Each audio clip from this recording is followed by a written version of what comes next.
എല്ലാവർക്കും നമസ്കാരം. മറ്റൊരു അധ്യായത്തിലേക്ക് സ്വാഗതം. ഇന്നത്തെ അധ്യായത്തിൽ നിങ്ങളുമായിട്ട് പങ്കുവെക്കാൻ പോകുന്നത് വളരെ എളുപ്പത്തിൽ ജപിക്കാവുന്ന വാരാഹി ദേവിയുടെ മന്ത്രത്തെക്കുറിച്ചാണ്. വാരാഹി ദേവിയെ ആരാധിക്കുന്ന ഒട്ടനവധി ഭക്തജനങ്ങൾ നമുക്കിടയിലുണ്ട്. അവരെല്ലാവരും തന്നെ സ്വന്തം ആവശ്യങ്ങൾക്ക് മാത്രമാണ് ദേവിയെ ആരാധിക്കുന്നത്. ഒരു കാരണവശാലും നമ്മൾ പ്രാർത്ഥിക്കുമ്പോൾ നമ്മുടെ ആവശ്യങ്ങൾ പറഞ്ഞ് മാത്രം പ്രാർത്ഥിക്കാതെ മറ്റുള്ളവർക്ക് വേണ്ടിയും കൂടെ പ്രാർത്ഥിക്കേണ്ടതാണ്.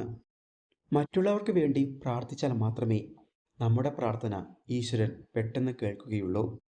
എന്തു ചോദിച്ചാലും തരുന്ന ദേവിയാണ് വാരാഹി ദേവി. ക്ഷിപ്രപ്രസാദിയാണ്.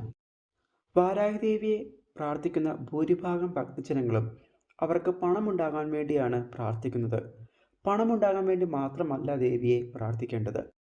ശാരീരികമായിട്ടുള്ള ബുദ്ധിമുട്ട്, ജോലി സംബന്ധമായിട്ടുള്ള ബുദ്ധിമുട്ടുകൾ തുടങ്ങി ഒട്ടനവധി പ്രശ്നങ്ങൾക്ക് പരിഹാരം തന്നെയാണ് വാരാഹി ദേവി.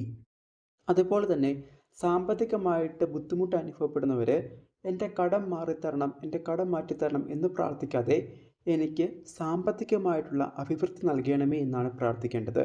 എപ്പോഴും പ്രാർത്ഥിക്കുമ്പോൾ പോസിറ്റീവായിട്ട് പ്രാർത്ഥിക്കുവാനായിട്ട് ശ്രദ്ധിക്കുക. നമ്മൾ എപ്രകാരമാണ് പ്രാർത്ഥിക്കുന്നത് അപ്രകാരമായിരിക്കും നമുക്ക് ആ ഒരു ഗുണഫലം തിരിച്ചു കിട്ടുക. അതുകൊണ്ട് നമ്മൾ പ്രാർത്ഥിക്കേണ്ടത് എപ്പോഴും തന്നെ പോസിറ്റീവായിട്ടായിരിക്കണം. നല്ല ആരോഗ്യം നൽകണമേ, നല്ല വീട് നൽകണമേ, നല്ല സാമ്പത്തിക ഭദ്രത നൽകണമേ തുടങ്ങിയ പോസിറ്റീവായിട്ടുള്ള കാര്യങ്ങളാണ് നമ്മൾ പ്രാർത്ഥിക്കേണ്ടത്. അതിപ്പോൾ നമ്മൾ വീടുകളിലിരുന്ന് പ്രാർത്ഥന കഴിഞ്ഞ് പ്രാർത്ഥിക്കുമ്പോഴും അതല്ല എങ്കിൽ ക്ഷേത്രത്തിൽ ചെന്ന് പ്രാർത്ഥിച്ചാലും ഇപ്രകാരം വേണം നമ്മൾ പ്രാർത്ഥിക്കുവാനായിട്ട്. അതല്ലാതെ ഒരു കാരണവശാലും നെഗറ്റീവായിട്ട് പ്രാർത്ഥിക്കരുത്. പല ഭക്തജനങ്ങളും പ്രാർത്ഥിക്കുന്നത് എപ്രകാരമാണ്: എൻ്റെ അസുഖം മാറ്റിത്തരണമേ, എൻ്റെ വീട്ടിലെ കടങ്ങൾ മാറ്റിത്തരണമേ, എൻ്റെ വീട്ടിലെ ബുദ്ധിമുട്ടുകളെല്ലാം തന്നെ മാറ്റിത്തരണമേ, ജോലിയിലെ ബുദ്ധിമുട്ട് മാറ്റിത്തരണമേ തുടങ്ങി നെഗറ്റീവായിട്ടുള്ള കാര്യങ്ങളാണ് നമ്മൾ പ്രാർത്ഥിക്കുന്നത്. പ്രാർത്ഥിക്കുമ്പോൾ എപ്പോഴും തന്നെ പോസിറ്റീവായിട്ടിരിക്കുക. പോസിറ്റീവ് ചിന്തകൾ മാത്രം ഉണ്ടായിരിക്കുക. പോസിറ്റീവായിട്ടുള്ള കാര്യങ്ങൾ മാത്രം പറയുക. അതുപോലെ പ്രാർത്ഥിക്കുമ്പോൾ നമുക്കറിയാവുന്ന ആർക്കെങ്കിലുമൊക്കെ എന്തെങ്കിലും തരത്തിലുള്ള ബുദ്ധിമുട്ടുണ്ടെങ്കിൽ അവർക്ക് വേണ്ടി നമ്മൾ പ്രാർത്ഥിക്കാവുന്നതാണ്.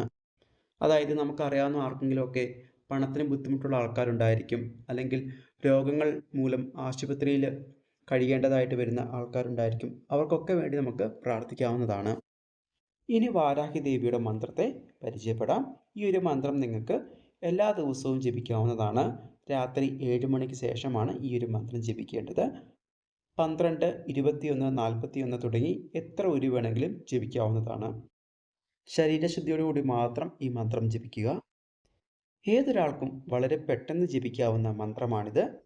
മന്ത്രം ജപിക്കുമ്പോൾ പൂർണ്ണ വിശ്വാസത്തോടു കൂടി മാത്രം ജപിക്കുവാനായിട്ട് ഓർക്കുക. ഇന്നത്തെ അധ്യായം ഇവിടെ പൂർണ്ണമാകുന്നു. എല്ലാവർക്കും വാരാഹി ദേവിയുടെ എല്ലാവിധ നന്മകളും ഉണ്ടാവട്ടെ. നല്ലൊരു ദിവസമായിരിക്കട്ടെ. നന്ദി, നമസ്കാരം.